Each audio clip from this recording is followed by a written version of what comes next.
ನಮಸ್ಕಾರ ಸ್ನೇಹಿತರೆ, ಹೇಗಿದ್ದೀರಾ ಎಲ್ರಿಗೂ SPB ಮೀಡಿಯಾದ ಮತ್ತೊಂದು ವಿಡಿಯೋಗೆ ಸ್ವಾಗತ ಸುಸ್ವಾಗತ. ಸ್ನೇಹಿತರೆ, ನಾಳೆ ಸರ್ವಾರ್ಥ ಸಿದ್ಧಿಯೋಗ ಸೃಷ್ಟಿಯಾಗಲಿದೆ. ಸ್ನೇಹಿತರೆ, ಈ 5 ರಾಶಿಯವರಿಗೆ ಹೆಜ್ಜೆ ಹೆಜ್ಜೆಗೂ ಯಶಸ್ಸು ಲಭಿಸ್ತಾ ಹೋಗ್ತದೆ. ಅದೇ ರೀತಿಯಲ್ಲಿ ಸಂಕಷ್ಟ ಚತುರ್ಥಿಯನ್ನು ಕೂಡ ನಾಳೆ ಆಚರಿಸಲಾಗ್ತದೆ ಸ್ನೇಹಿತರೆ. ಜೊತೆಗೆ ಸರ್ವಾರ್ಥ ಸಿದ್ಧಿಯೋಗ ಕೂಡ ಮತ್ತೆ ಅಮೃತ ಸಿದ್ಧಿಯೋಗ ಸೇರಿದಂತೆ ಇನ್ನೂ ಅನೇಕ ಶುಭಯೋಗಗಳು ಇದರಿಂದ ರೂಪುಗೊಳ್ಳಲಿದೆ ಸ್ನೇಹಿತರೆ. ಈ ಕಾರಣದಿಂದಾಗಿ ಈ ಕೆಲವು ರಾಶಿಯವರಿಗೆ ನಾಳೆ ಉತ್ತಮವಾದ ದಿನವಾಗಿರಲಿದೆ. ನಾಳೆ ಸೂರ್ಯದೇವನ ಅನುಗ್ರಹವು ಯಾವ ರಾಶಿಗಳ ಮೇಲೆ ಇರಲಿದೆ, ಅದೇ ರೀತಿಯಲ್ಲಿ ಈ ರಾಶಿಯೊಳಗೆ ನಾಳಿನ ದಿನ ಹೇಗಿರಲಿದೆ, ನಿಮ್ಮ ರಾಶಿಯು ಕೂಡ ಇದರಲ್ಲಿ ಇದೇನಾ ಅನ್ನೋದನ್ನ ಈ ವಿಡಿಯೋದಲ್ಲಿ ತಿಳ್ಕೊಳ್ತಾ ಹೋಗ್ತೀರಾ. ಆದ್ದರಿಂದ ವಿಡಿಯೋನ ಸ್ಕಿಪ್ ಮಾಡದೆ ಕೊನೆ ತನಕ ನೋಡಿ. ಓಡಿಸಿ ವಿಡಿಯೋನ ನೋಡೋದ್ರಿಂದ ನಿಮಗೆ ಅಷ್ಟು ಇನ್ಫಾರ್ಮೇಷನ್ ಸಿಗೋದಿಲ್ಲ ಸ್ನೇಹಿತರೆ. ಆದ್ದರಿಂದ ವಿಡಿಯೋನ ಸ್ಕಿಪ್ ಮಾಡದೆ ಕೊನೆ ತನಕ ನೋಡಬೇಕಾಗುತ್ತದೆ ಸ್ನೇಹಿತರೆ. ನಿಮ್ಮ ಫ್ರೆಂಡ್ಸ್ ಮತ್ತು ಫ್ಯಾಮಿಲಿಗೆ ವಿಡಿಯೋನ ಶೇರ್ ಮಾಡಿ, ಅವರಿಗೂ ಹೊಸ ಅಪ್ಡೇಟ್ಗಳನ್ನು ತಿಳ್ಕೊಳ್ಳೋಕ್ಕೆ ಸಾಧ್ಯವಾಗ್ತದೆ. ಅದೇ ರೀತಿಯಲ್ಲಿ ವಿಡಿಯೋಗೆ ಒಂದು ಲೈಕ್ ಕೊಡಿ ಸ್ನೇಹಿತರೆ. ಇನ್ನು ಜ್ಯೋತಿಷ್ಯದ ಪ್ರಕಾರ ಸೂರ್ಯನು ಬುಧನೊಂದಿಗೆ ಸೇರಿ ಬುಧಾದಿತ್ಯ ಯೋಗವು ಸೃಷ್ಟಿಯಾಗ್ತಿದೆ. ಜೊತೆಗೆ ಚಂದ್ರನು ಕನ್ಯಾ ರಾಶಿಯೊಂದಿಗೆ ಹಸ್ತ ನಕ್ಷತ್ರದಲ್ಲಿ ಚಲಿಸುತ್ತಿದ್ದಾನೆ ಸ್ನೇಹಿತರೆ. ಇದರೊಂದಿಗೆ ಧನಯೋಗ, ಸರ್ವಾರ್ಥ ಸಿದ್ಧಿಯೋಗ ಮತ್ತು ಅಮೃತ ಸಿದ್ಧಿಯೋಗದ ಜೊತೆಗೆ ಇನ್ನೂ ಅನೇಕ ಶುಭಯೋಗಗಳು ಸೃಷ್ಟಿಯಾಗಲಿದೆ ಸ್ನೇಹಿತರೆ. ಇಂದು ಈ ದಿನದ ಮಹತ್ವವು ಕೂಡ ಹೆಚ್ಚಾಗ್ತಾ ಹೋಗ್ತದೆ. ಈ ದಿನ ಈ ಶುಭಯೋಗಗಳ ಪ್ರಭಾವವನ್ನು ಕೆಲವು ರಾಶಿಗಳ ಮೇಲೆ ನೀವು ಕಾಣಬಹುದಾಗಿದೆ. ಅದೇ ರೀತಿಯಲ್ಲಿ ಜ್ಯೋತಿಷ್ಯದ ಪ್ರಕಾರ ಈ ದಿನದಂದು ರೂಪುಗೊಳ್ಳುವ ಶುಭಯೋಗದಿಂದ ಈ ಕೆಲವು ರಾಶಿಯವರಿಗೆ ಸಾಕಷ್ಟು ಪ್ರಯೋಜನವಾಗಲಿದೆ. ಸಾಕಷ್ಟು ಜನರಿಗೆ ಹಣದ ಹರಿವು ಜಾಸ್ತಿ ಆಗ್ತಾ ಹೋಗ್ತದೆ ಸ್ನೇಹಿತರೆ. ಇನ್ನು ಈ ರಾಶಿಗಳ ಜೊತೆಗೆ ಆ ದಿನವನ್ನು ಶುಭವಾಗಿಡಲು ನಿಮಗೆ ಕೆಲವೊಂದು ಜ್ಯೋತಿಷ್ಯ ಪರಿಹಾರಗಳನ್ನು ಕೂಡ ಈ ವಿಡಿಯೋದಲ್ಲಿ ತಿಳ್ಕೊಳ್ತಾ ಹೋಗ್ತೀರಾ. ಆದ್ದರಿಂದ ವಿಡಿಯೋನ ಸ್ಕಿಪ್ ಮಾಡದೆ ಕೊನೆ ತನಕ ನೋಡಿ. ಈ ಪರಿಹಾರಗಳನ್ನು ನೀವು ಮಾಡಿದ್ದೇ ಆದರೆ ಜಾತಕದಲ್ಲಿ ಸೂರ್ಯಗ್ರಹದ ಸ್ಥಾನವು ಬಲ ಪಡಿತಾ ಹೋಗ್ತದೆ ಮತ್ತು ಸೂರ್ಯದೇವರ ಅನುಗ್ರಹಕ್ಕೆ ಮತ್ತು ಆಶೀರ್ವಾದಕ್ಕೆ ನೀವು ಪಾತ್ರರಾಗಬಹುದಾಗಿದೆ ಸ್ನೇಹಿತರೆ. ಇದರಿಂದಾಗಿ ಈ ರಾಶಿಯವರ ಗೌರವವು ಹೆಚ್ಚಾಗ್ತಾ ಹೋಗ್ತದೆ ಮತ್ತು ಎಲ್ಲ ಕ್ಷೇತ್ರಗಳಲ್ಲಿಯೂ ಕೂಡ ನೀವು ಯಶಸ್ಸನ್ನು ಪಡೆಯುವಂತೆ ಈ ದಿನ ನಿಮಗೆ ಮಾಡಲಿದೆ ಅಂದರೆ ತಪ್ಪಾಗಲಾರದು ಸ್ನೇಹಿತರೆ. ನಾಳೆ ಅಂದರೆ ಈ ಫೆಬ್ರವರಿ ತಿಂಗಳಿನಲ್ಲಿ ಯಾವ ರಾಶಿಯವರಿಗೆ ಅದೃಷ್ಟಶಾಲಿಯಾಗಿರಲಿದೆ ಮತ್ತು ನಿಮ್ಮ ರಾಶಿಯು ಕೂಡ ಇದೆ ಅನ್ನೋದನ್ನ ಇಲ್ಲಿಂದ ತಿಳ್ಕೊಳ್ತಾ ಹೋಗ್ತೀರಾ. ಆದ್ದರಿಂದ ವಿಡಿಯೋನ ಓಡಿಸ್ದೆ ಇಲ್ಲಿಂದ ಕೊನೆ ತನಕ ವಿಡಿಯೋನ ನೋಡ್ತಾ ಹೋಗಿ ಸ್ನೇಹಿತರೆ. ಇನ್ನು ಮೊದಲನೆಯ ರಾಶಿಗೆ ಬರೋದಾದರೆ ಮೇಷ ರಾಶಿಯಾಗಿರಲಿದೆ ಸ್ನೇಹಿತರೆ. ನಾಳೆ ಮೇಷರಾಶಿಗೆ ಸೇರಿದ ಜನರ ಆಸೆಗಳೆಲ್ಲವೂ ಈಡೇರ್ತಾ ಹೋಗ್ತದೆ. ನಿಮ್ಮ ಅದೃಷ್ಟದ ಸಂಪೂರ್ಣ ಬೆಂಬಲವು ನಾಳೆ ದೊರಕುವುದರಿಂದ ನಿಮ್ಮ ಕೆಲಸಗಳದರಲ್ಲಿಯೂ ಕೂಡ ಯಶಸ್ಸನ್ನು ಕಾಣ್ತಾ ಹೋಗ್ತೀರಿ ಸ್ನೇಹಿತರೆ. ನಾಳೆ ನಿಮ್ಮ ಯಾವುದಾದರೂ ದೊಡ್ಡ ಆಸೆ ಬಹಳ ಸಮಯದಿಂದ ಅಪೂರ್ಣಗೊಂಡಿದ್ರೆ ಅವೆಲ್ಲವೂ ಪೂರ್ಣಗೊಳ್ತಾ ಹೋಗ್ತದೆ. ಇನ್ನು ವ್ಯಾಪಾರವನ್ನು ಮಾಡುವಂತಹ ಜನರಿಗೆ, ಮೇಷರಾಶಿಯ ಜನರಿಗೆ ಜನರ ಆದಾಯದಲ್ಲಿ ಸಾಕಷ್ಟು ವೃದ್ಧಿಯಾಗುವಂತಹ ಅದೃಷ್ಟ ಇದೆ. ಯಾವತ್ತೂ ಆಗದೇದಂತಹ ಲಾಭ ನಿಮಗೆ ನಾಳೆ ಆಗ್ತಾ ಹೋಗ್ತದೆ ಸ್ನೇಹಿತರೆ. ವಿಶೇಷವಾಗಿ ಗೃಹ ನಿರ್ಮಾಣಕ್ಕೆ ಸಂಬಂಧಿಸಿದಂತೆ ಕೆಲಸ ಅಥವಾ ವ್ಯಾಪಾರವನ್ನು ಮಾಡುವಂಥವರಿಗೆ, ಬಟ್ಟೆ, ಆಹಾರ ಮತ್ತು ಆಭರಣಕ್ಕೆ ಸಂಬಂಧಿಸಿದಂತಹ ವ್ಯಾಪಾರವನ್ನು ಮಾಡುವವರಿಗೆ ನಾಳೆ ವಿಶೇಷವಾಗಿ ಹೆಚ್ಚಿನ ಧನಲಾಭ ಆಗ್ತಾ ಹೋಗ್ತದೆ. ಕುಟುಂಬ ಜೀವನಕ್ಕೆ ಸಂಬಂಧಿಸಿದಂತೆ ನೀವು ಹೆಚ್ಚು ಅದೃಷ್ಟಶಾಲಿಯಾಗಿ ಇರ್ತೀರಿ ಸ್ನೇಹಿತರೆ. ಮಕ್ಕಳಿಂದ ನಿಮಗೆ ನಾಳೆ ಶುಭ ಸುದ್ದಿಯೂ ಕೂಡ ಲಭಿಸ್ತಾ ಹೋಗ್ತದೆ. ಇದರಿಂದಾಗಿ ಬಹಳಷ್ಟು ಸಂತೋಷಭರಿತರಾಗಿರ್ತೀರಿ. ಸಂಗಾತಿಯೊಂದಿಗೆ ಉತ್ತಮ ಸಮಯವನ್ನು ಹೊಂದಿರುತ್ತೀರಿ ಮತ್ತು ನಿಮ್ಮ ಸಂಗಾತಿಯೊಂದಿಗೆ ನೀವು ರೊಮ್ಯಾಂಟಿಕ್ ಕ್ಷಣವನ್ನು ಕಳೆಯಲು ನಾಳೆ ಅವಕಾಶಗಳು ಕೂಡ ನಿಮಗೆ ಕೂಡಿ ಬರಲಿದೆ ಸ್ನೇಹಿತರೆ. ಒಟ್ಟಾರೆಯಾಗಿ ನಾಳೆ ನಿಮಗೆ ಅದೃಷ್ಟಶಾಲಿಯಾದ ದಿನವಾಗಿರಲಿ ಅಂದರೆ ತಪ್ಪಾಗಲಾರದು ಸ್ನೇಹಿತರೆ. ಇನ್ನು ಆರೋಗ್ಯದ ವಿಚಾರಕ್ಕೆ ಬರೋದಾದರೆ ಆರೋಗ್ಯದ ವಿಚಾರದಲ್ಲೂ ಕೂಡ ಯಾವುದೇ ರೀತಿಯ ಏರುಪೇರು ಆಗುವುದಿಲ್ಲ, ಮೊದಲಿಗಿಂತ ಉತ್ತಮವಾಗಿ ಇರ್ತೀರಿ ಸ್ನೇಹಿತರೆ. ಇನ್ನು ಈ ದಿನವನ್ನು ನೀವು ಶುಭವಾಗಿಡಲು ಮಾಡಬೇಕಾದಂತಹ ಪರಿಹಾರ ಏನು ಅಂತ ಕೇಳೋದಾದರೆ, ನಾಳಿನ ದಿನವನ್ನು ಶುಭವಾಗಿಸಲು ನೀವು ಗಣೇಶನನ್ನು ಪೂಜಿಸಬೇಕಾಗಿರ್ತದೆ ಮತ್ತು ಗಣೇಶನಿಗೆ 11 ಅಥವಾ 21 ಗರಿಕೆ ಹುಲ್ಲನ್ನು ಅರ್ಪಿಸಬೇಕಾಗಿರ್ತದೆ. ನೀವು ಶುಭ ಕಾರ್ಯಗಳಿಗೆ ಹೋಗುತ್ತಿದ್ದರೆ ನಿಮ್ಮ ಮನಸ್ಸಿನಲ್ಲಿ ಗಣೇಶನನ್ನು ಧ್ಯಾನಿಸಿ ಮತ್ತು ನೀವು ಆ ಕೆಲಸವು ಯಶಸ್ವಿ ಆಗ್ತಾ ಹೋಗ್ತದೆ. ಇನ್ನು ಮುಂದಿನ ರಾಶಿಯನ್ನು ನೋಡ್ತಾ ಹೋಗೋದಾದರೆ ಕಟಕ ರಾಶಿಯಾಗಿರಲಿದೆ. ಕಟಕ ರಾಶಿಗೆ ಸೇರಿದ ಜನರು ನಾಳೆ ಬಹಳ ಉತ್ಸಾಹದಿಂದಿರ್ತೀರಿ. ನಿಮ್ಮ ಶಕ್ತಿ ಮತ್ತು ಉತ್ಸಾಹವು ಬಹಳಷ್ಟು ಹೆಚ್ಚಾಗ್ತಾ ಹೋಗ್ತದೆ ಮತ್ತು ನಿಮ್ಮ ಎಲ್ಲ ಸಂಪೂರ್ಣ ಕೆಲಸಗಳನ್ನು ಪೂರ್ಣಗೊಳಿಸುವಲ್ಲಿ ನಾಳೆ ನೀವು ಯಶಸ್ಸನ್ನು ಗಳಿಸ್ತಾ ಹೋಗ್ತೀರಿ ಸ್ನೇಹಿತರೆ. ನೀವು ಅಂದುಕೊಳ್ಳದೇ ಇರುವಂತಹ ವ್ಯಕ್ತಿಯಿಂದ ನಿಮಗೆ ನಾಳೆ ಸಂಪೂರ್ಣ ಬೆಂಬಲವೂ ಕೂಡ ದೊರಕ್ತಾ ಹೋಗ್ತದೆ. ಇದರಿಂದ ಹೆಚ್ಚು ಧನಲಾಭ ಆಗುವ ಸಾಧ್ಯತೆ ಕೂಡ ಜಾಸ್ತಿ ಇದೆ ಸ್ನೇಹಿತರೆ. ಯಾವುದಾದರೂ ಸಾಮಾಜಿಕ ಮತ್ತು ರಾಜಕೀಯಕ್ಕೆ ಸಂಬಂಧಿಸಿದಂತಹ ಕೆಲಸಗಳಲ್ಲಿ ಭಾಗವಹಿಸುವ ಅವಕಾಶಗಳು ಕೂಡ ನಿಮಗೆ ಕೂಡಿ ಬರಲಿದೆ. ನಿಮ್ಮ ಸಾಮಾಜಿಕ ಪ್ರಭಾವದಲ್ಲಿ ನಾಳೆ ವೃದ್ಧಿ ಆಗಲಿದೆ ಅಂತ ಹೇಳಿದ್ರೆ ತಪ್ಪಾಗಲಾರದು ಸ್ನೇಹಿತರೆ. ನಿಮ್ಮ ಯಾವುದಾದರೂ ಟೆಕ್ನಿಕಲ್ಗೆ ಸಂಬಂಧಿಸಿದಂತಹ ಕೆಲಸವು ಅಪೂರ್ಣಗೊಂಡಿದ್ದರೆ ನಾಳೆ ಅವೆಲ್ಲ ಪೂರ್ಣಗೊಳ್ತಾ ಹೋಗ್ತದೆ ಮತ್ತು ಶ್ರೀ ಗಣೇಶನ ಕೃಪೆ ನಿಮ್ಮ ಮೇಲೆ ಬೀರಲಿದೆ ಅಂತ ಹೇಳ್ಬೋದು ಸ್ನೇಹಿತರೆ. ನೀವು ಯಾವುದಾದರೂ ಮಂಗಳ ಅಥವಾ ಶುಭ ಕಾರ್ಯಕ್ಕೆ ಭಾಗವಹಿಸುವ ಅವಕಾಶಗಳು ಕೂಡ ದೊರಕುತ್ತದೆ. ಶಿಕ್ಷಣ ಮತ್ತು ಸ್ಪರ್ಧಾತ್ಮಕ ಪರೀಕ್ಷೆಯಲ್ಲಿ ಭಾಗವಹಿಸುವುದರಿಂದ ನಿಮಗೆ ಯಶಸ್ಸು ದೊರಕುವ ಸಂಭವ ಜಾಸ್ತಿ ಇದೆ ಸ್ನೇಹಿತರೆ. ಇನ್ನು ಕುಟುಂಬ ಜೀವನಕ್ಕೆ ಸಂಬಂಧಿಸಿದಂತೆ ನಾಳೆ ನೀವು ಬಹಳ ಅದೃಷ್ಟಶಾಲಿಯಾಗಿರುವಿರಿ. ನಿಮ್ಮ ತಂದೆ ಮತ್ತು ಪಿತ್ರಾರ್ಜಿತ ಸಂಪತ್ತಿನಿಂದ ಲಾಭ ದೊರಕುವ ಯೋಗವೂ ಕೂಡ ನಿಮಗೆ ಬಂದೊದಗಲಿದೆ ಅಂದರೆ ತಪ್ಪಾಗಲಾರದು ಸ್ನೇಹಿತರೆ. ಗಂಡನ ಮನೆಯವರಿಂದ ನಿಮಗೆ ಅಪಾರವಾದಂತಹ ಲಾಭ ಆಗ್ತೋಗ್ತದೆ. ಇನ್ನು ಆರೋಗ್ಯದ ವಿಚಾರಕ್ಕೆ ಬರೋದಾದರೆ ಮನೆಯವರ ಆರೋಗ್ಯದ ಮೇಲೆ ಸ್ವಲ್ಪ ಕಾಳಜಿಯನ್ನು ವಹಿಸಬೇಕಾಗಿರುತ್ತದೆ. ನಿಮ್ಮ ಆರೋಗ್ಯದಲ್ಲೂ ಕೂಡ ಯಾವುದೇ ರೀತಿಯ ಏರ್ಪೇರ್ ಆಗೋದಿಲ್ಲ ಸ್ನೇಹಿತರೆ. ಇನ್ನು ಈ ದಿನವನ್ನು ಶುಭವಾಗಿಡಲು ನಾಳೆ ಏನು ಮಾಡಬೇಕು ಅಂತ ಕೇಳೋದಾದರೆ ನೀವು ಗಣೇಶ ಅಥರ್ವ ಶ್ರೀಶ್ರವನ್ನು ಪಠಿಸಬೇಕಾಗಿರ್ತದೆ ಮತ್ತು ನಾಳೆ ನೀವು ಕೆಂಪು ಹಸುವಿಗೆ ಬೆಲ್ಲವನ್ನು ತಿನ್ನಿಸಬೇಕಾಗುತ್ತದೆ.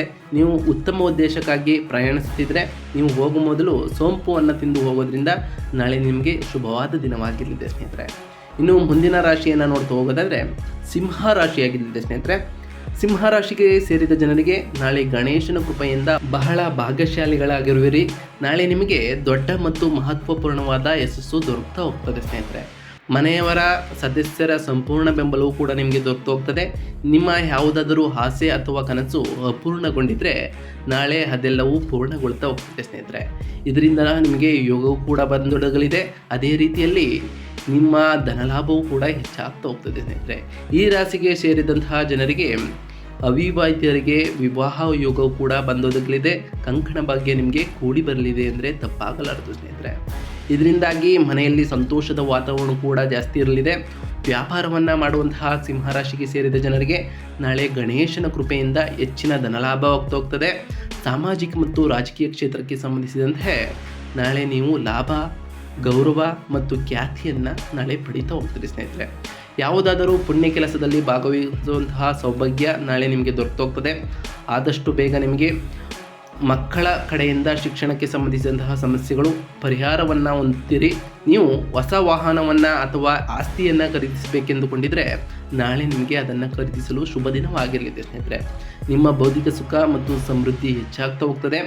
ತಂದೆಯ ಸಂಪೂರ್ಣ ಬೆಂಬಲ ಮತ್ತು ಮಾರ್ಗದರ್ಶನ ದೊರಕೋದ್ರಿಂದ ನಾಳೆ ನಿಮಗೆ ಲಾಭದಾಯಕವಾದಂತಹ ದಿನವಾಗಿರಲಿದೆ ಸ್ನೇಹಿತರೆ.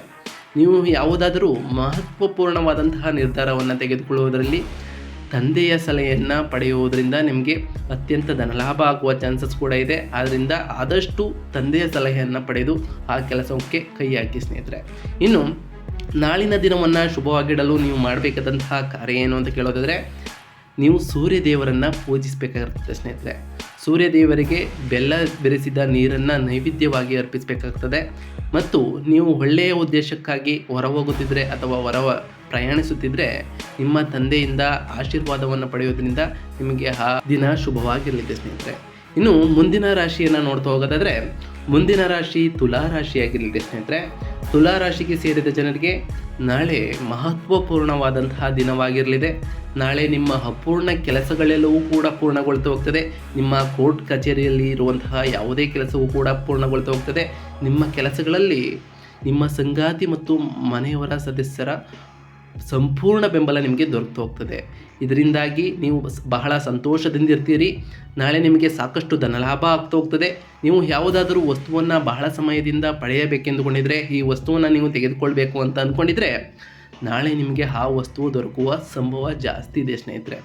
ಸಾಮಾಜಿಕ ಕ್ಷೇತ್ರದಲ್ಲಿ ನಿಮ್ಮ ಪ್ರಭಾವ ನಾಳೆ ಹೆಚ್ಚಾಗ್ತಾ ಹೋಗ್ತದೆ. ಹಾಗಾಗಿ ನೀವು ಗಂಭೀರವಾಗಿರುವುದು ಉತ್ತಮವಾಗಿರುತ್ತೆ ಸ್ನೇಹಿತರೆ. ವ್ಯಾಪಾರಕ್ಕೆ ಸಂಬಂಧಿಸಿದಂತೆ ವಿಶೇಷವಾಗಿ ಬಟ್ಟೆ ಅಥವಾ ಫ್ಯಾಷನ್ಗೆ ಸಂಬಂಧಪಟ್ಟಂತೆ ವ್ಯಾಪಾರವನ್ನು ಮಾಡುವಂಥ ಜನರಿಗೆ, ಗೃಹಾಲಂಕಾರ ಸಂಬಂಧಿಸಿದ ವಸ್ತುಗಳನ್ನು ವ್ಯಾಪಾರ ಮಾಡುವಂತಹ ಜನರಿಗೆ ನಾಳೆ ಉತ್ತಮವಾದ ಲಾಭ ದೊರಕಲಿದೆ. ಮೊದಲಿಗಿಂತ ಹೆಚ್ಚು ಧನಲಾಭ ಆಗಲಿದೆ ಸ್ನೇಹಿತರೆ. ಉಡುಗೊರೆ ನೀಡಬಹುದಾದಂತಹ ವಸ್ತುಗಳ ವ್ಯಾಪಾರವನ್ನು ಮಾಡುವಂಥವರಿಗೆ ನಾಳೆ ಉತ್ತಮವಾದ ಆದಾಯ ಹೆಚ್ಚಾಗ್ತಾ ಹೋಗ್ತದೆ. ನೀವು ಯಾವುದಾದರೂ ಕೆಲಸಕ್ಕೆ ಸಂಬಂಧಿಸಿದಂತೆ ಪ್ರಯಾಣಿಸಬೇಕೆಂದುಕೊಂಡಿದ್ದರೆ ಅದರಲ್ಲೂ ಕೂಡ ನಿಮಗೆ ಯಶಸ್ಸು ದೊರಕುವ ಯೋಗವೂ ಕೂಡ ನಿಮಗೆ ಇರಲಿದೆ ಸ್ನೇಹಿತರೆ. ನಿಮ್ಮ ಪ್ರೀತಿಯ ಜೀವನ ನಾಳೆ ರೊಮ್ಯಾಂಟಿಕ್ ಆಗಿರಲಿದೆ. ನೀವು ನಿಮ್ಮ ಸಂಗಾತಿಯೊಂದಿಗೆ ಸಂತೋಷಮಯವಾದ ಕ್ಷಣಗಳನ್ನು ನಾಳೆ ನೀವು ಕಳೀತಾ ಹೋಗ್ತೀರಿ ಸ್ನೇಹಿತರೆ. ಇನ್ನು ಆರೋಗ್ಯದ ವಿಚಾರಕ್ಕೆ ಬರೋದಾದರೆ ಆರೋಗ್ಯದಲ್ಲೂ ಕೂಡ ಯಾವುದೇ ಏರುಪೇರು ಇರೋದಿಲ್ಲ. ಮೊದಲಿಗಿಂತ ಉತ್ತಮವಾಗಿರಲಿದ್ದೀರಿ ಸ್ನೇಹಿತರೆ. ಇನ್ನು ನಾಳೆಯ ದಿನವನ್ನು ಶುಭವಾಗಿಡಲು ಮಾಡಬೇಕಾದಂತಹ ಪರಿಹಾರ ಏನು ಅಂತ ಕೇಳೋದಾದರೆ, ನಾಳೆಯ ದಿನವನ್ನು ಶುಭವಾಗಿಡಲು ನೀವು ಚಿಕ್ಕ ಕನ್ಯರಿಗೆ ಕೆಂಪು ಹಣ್ಣನ್ನು ನೀಡಬೇಕಾಗಿರುತ್ತದೆ ಮತ್ತು ತಾಯಿಯ ಆಶೀರ್ವಾದವನ್ನು ಪಡೆಯಬೇಕು. ನೀವು ಒಳ್ಳೆಯ ಕಾರ್ಯಕ್ಕೆ ಹೊರ ಹೋಗುತ್ತಿದ್ದರೆ ತಾಯಿಯ ಆಶೀರ್ವಾದವನ್ನು ಪಡೆದು ಹೋಗೋದ್ರಿಂದ ನಿಮಗೆ ಆ ದಿನ ಶುಭವಾಗಿರಲಿದೆ ಸ್ನೇಹಿತರೆ. ಇನ್ನು ಮುಂದಿನ ರಾಶಿಯನ್ನೇ ನೋಡ್ತಾ ಹೋಗೋದಾದರೆ ಕುಂಭ ರಾಶಿಯಾಗಿರಲಿದೆ ಸ್ನೇಹಿತರೆ. ಕುಂಭ ರಾಶಿಗೆ ಸೇರಿದ ಜನರಿಗೆ ನಾಳೆ ತಮ್ಮ ಎಲ್ಲ ಕೆಲಸಗಳಲ್ಲಿಯೂ ಕೂಡ ಯಶಸ್ಸನ್ನು ಗಳಿಸ್ತಾ ಹೋಗ್ತೀರಿ. ಇದರಿಂದಾಗಿ ನಿಮ್ಮ ಹಣವು ಎಲ್ಲಿಂದಾದರೂ ಕಳೆದು ಹೋಗಿದರೆ ನಾಳೆ ಅದು ವಾಪಸ್ಸು ಬರುವಂತಹ ಚಾನ್ಸಸ್ ಕೂಡ ಜಾಸ್ತಿ ಇದೆ ಸ್ನೇಹಿತರೆ. ಇನ್ನು ವ್ಯವಹಾರಕ್ಕೆ ಸಂಬಂಧಪಟ್ಟಂತೆ ನಾಳೆ ನೀವು ಹೆಚ್ಚಿನ ಧನಲಾಭವನ್ನು ಪಡೀತಾ ಹೋಗ್ತೀರಿ. ನಾಳೆ ಕುಂಭರಾಶಿಗೆ ಸೇರಿದ ಜನರು ತಮ್ಮ ಕೆಲಸದಲ್ಲಿ ಮಾಡಿದಂತಹ ಕಠಿಣ ಪರಿಶ್ರಮದಿಂದಾಗಿ ತಕ್ಕಂತಹ ಪ್ರತಿಫಲ ಪಡೆಯುವುದರೊಂದಿಗೆ ಯಶಸ್ಸನ್ನು ನೀವು ಕಾಣ್ತಾ ಹೋಗ್ತೀರಿ. ನಿಮ್ಮ ಕೆಲಸದ ಸ್ಥಳದಲ್ಲಿ ಅಥವಾ ಕುಟುಂಬ ಜೀವನದಲ್ಲಿ ನಿಮ್ಮ ಸಂಗಾತಿಯ ಸಂಪೂರ್ಣ ಬೆಂಬಲವನ್ನು ನೀವು ಪಡಿತಾ ಹೋಗ್ತೀರಿ ಸ್ನೇಹಿತರೆ. ಇದರಿಂದಾಗಿ ಬಹಳ ಸಂತೋಷಭರಿತರಾಗಿರ್ತೀರಿ. ಸಹೋದ್ಯೋಗಿಗಳ ಸಂಪೂರ್ಣ ಬೆಂಬಲವೂ ಕೂಡ ನಿಮಗೆ ದೊರಕ್ತಾ ಹೋಗ್ತದೆ ಸ್ನೇಹಿತರೆ. ನೀವು ಕೆಲಸಕ್ಕೆ ಸಂಬಂಧಿಸಿದಂತೆ ವಿದೇಶಕ್ಕೆ ಹೋಗಬೇಕು ಅಂತ ಅಂದ್ಕೊಂಡಿದ್ರೆ ನಾಳೆ ಉತ್ತಮವಾದಂತಹ ದಿನವಾಗಿರಲಿದೆ. ನೀವು ಟೆಕ್ನಿಕಲ್ ಕ್ಷೇತ್ರದಲ್ಲಿ ಸಂಬಂಧಪಟ್ಟಂತಹ ಕೆಲಸವನ್ನು ಮಾಡ್ತಿದ್ರೆ ನಾಳೆ ನಿಮಗೆ ವಿಶೇಷವಾಗಿ ಅದರಲ್ಲೂ ಕೂಡ ಹೆಚ್ಚಿನ ಧನಲಾಭ ಆಗುವಂತಹ ಚಾನ್ಸಸ್ ಜಾಸ್ತಿ ಇದೆ ಸ್ನೇಹಿತರೆ. ವಾಹನ ಮತ್ತು ಯಾತ್ರೆಯ ಸಂಬಂಧಿಸಿದಂತೆ ವ್ಯಾಪಾರವನ್ನು ಮಾಡುವಂತಹ ಜನರಿಗೆ ನಾಳೆ ವಿಶೇಷವಾಗಿ ಲಾಭ ದೊರೆತು ಹೋಗ್ತದೆ. ಆಸ್ತಿಗೆ ಸಂಬಂಧಿಸಿದಂತೆ ನಾಳೆ ನೀವು ಅಗತ್ಯವಿರುವವರಿಗೆ ಸಹಾಯ ಮಾಡುವ ಮೂಲಕ ಪುಣ್ಯವನ್ನು ಗಳಿಸ್ತಾ ಹೋಗ್ತೀರಿ ಸ್ನೇಹಿತರೆ. ಕುಟುಂಬ ಜೀವನದಲ್ಲಿ ನಾಳೆ ನೀವು ಅನುಕೂಲಕರ ಮತ್ತು ಸಂತೋಷಭರಿತರಾಗಿರ್ತೀರಿ. ನಿಮ್ಮ ಮನೆಗೆ ನಾಳೆ ಸ್ನೇಹಿತರು ಅಥವಾ ಅತಿಥಿಗಳ ಆಗಮನದಿಂದಾಗಿ ನೀವು ಬಹಳ ಸಂತೋಷದ ವಾತಾವರಣ ನಿಮ್ಮ ಮನೆಯಲ್ಲಿ ಏರ್ಪಡುತ್ತದೆ ಸ್ನೇಹಿತರೆ. ಅದೇ ರೀತಿಯಲ್ಲಿ ಆರೋಗ್ಯದ ವಿಚಾರದಲ್ಲೂ ಕೂಡ ಯಾವುದೇ ರೀತಿಯ ಏರುಪೇರು ಹೋಗೋದಿಲ್ಲ. ಮನೆಯವರ ಆರೋಗ್ಯದಲ್ಲೂ ಕೂಡ ಯಾವುದೇ ರೀತಿಯ ಏರುಪೇರು ಆಗೋದಿಲ್ಲ. ಆದರೆ ಮಕ್ಕಳ ವಿಚಾರದಲ್ಲಿ ಸ್ವಲ್ಪ ಕಾಳಜಿಯನ್ನು ನೀವು ವಹಿಸಬೇಕಾಗಿರ್ತದೆ ಸ್ನೇಹಿತರೆ. ಇನ್ನು ನಾಳಿನ ದಿನವನ್ನು ಶುಭವಾಗಿಡಲು ನೀವು ಮಾಡಬೇಕಾದಂತಹ ಪರಿಹಾರ ಏನು ಅಂತ ಕೇಳೋದಾದರೆ, ನಾಳೆ ಸೂರ್ಯ ಪುರಾಣವನ್ನು ನೀವು ಪಠಿಸಬೇಕಾಗುತ್ತದೆ ಮತ್ತು ಗಣೇಶನಿಗೆ ಗರಿಕೆಯನ್ನು ಅರ್ಪಿಸಬೇಕು. ನೀವು ಒಳ್ಳೆಯ ಉದ್ದೇಶಕ್ಕಾಗಿ ಹೊರ ಹೋಗುತ್ತಿದ್ದರೆ ಹೊರಡುವ ಮೊದಲು ನೀವು ಬೆಲ್ಲವನ್ನು ತಿಂದು ಹೋಗೋದ್ರಿಂದ ನಿಮಗೆ ಆ ದಿನ ಬಹಳಷ್ಟು ಸಿಹಿ ಸುದ್ದಿಯನ್ನು ನೀಡ್ತಾ ಹೋಗ್ತದೆ. ಅದೇ ರೀತಿಯಲ್ಲಿ ನಿಮಗೆ ಆ ಸೂರ್ಯದೇವನ ಕೃಪಕಟಾಕ್ಷವು ದೊರಕ್ತಾ ಹೋಗ್ತದೆ ಸ್ನೇಹಿತರೆ. ಇದಾಗಿತ್ತು ಇವತ್ತಿನ ಒಂದು ವಿಡಿಯೋ ಸ್ನೇಹಿತರೆ. ವಿಡಿಯೋ ಇಷ್ಟ ಆಗಿತ್ತು ಅಂದರೆ ವಿಡಿಯೋಗೆ ಒಂದು ಲೈಕ್ ಕೊಡಿ. ಯಾರು ಚಾನಲ್ನ ಸಬ್ಸ್ಕ್ರೈಬ್ ಮಾಡಿಕೊಂಡು ವಿಡಿಯೋನ ನೋಡ್ತಿದ್ರೆ ಅವರಿಗೆ ಥ್ಯಾಂಕ್ ಯು ಸೋ ಮಚ್ ಅಂತ ಹೇಳ್ತಾ, ಅದೇ ರೀತಿಯಲ್ಲಿ ನಿಮಗೆ ಆ ಸೂರ್ಯದೇವ ಆಯುಷ್ಯ ಆರೋಗ್ಯವನ್ನು ಕೊಟ್ಟು ಕಾಪಾಡಲಿ ಮತ್ತು ಸಂಪತ್ತನ್ನು ಕೊಟ್ಟು ಕಾಪಾಡಲಿ ಅಂತ ಹೇಳ್ತಾ ಇವತ್ತಿನ ಒಂದು ವಿಡಿಯೋವನ್ನು ಮುಗಿಸ್ತಿದ್ದೀನಿ ಸ್ನೇಹಿತರೆ. ಸಿಗ್ತೀನಿ ಮತ್ತೊಂದು ಅಪ್ಡೇಟ್ನೊಂದಿಗೆ. Thank you for watching.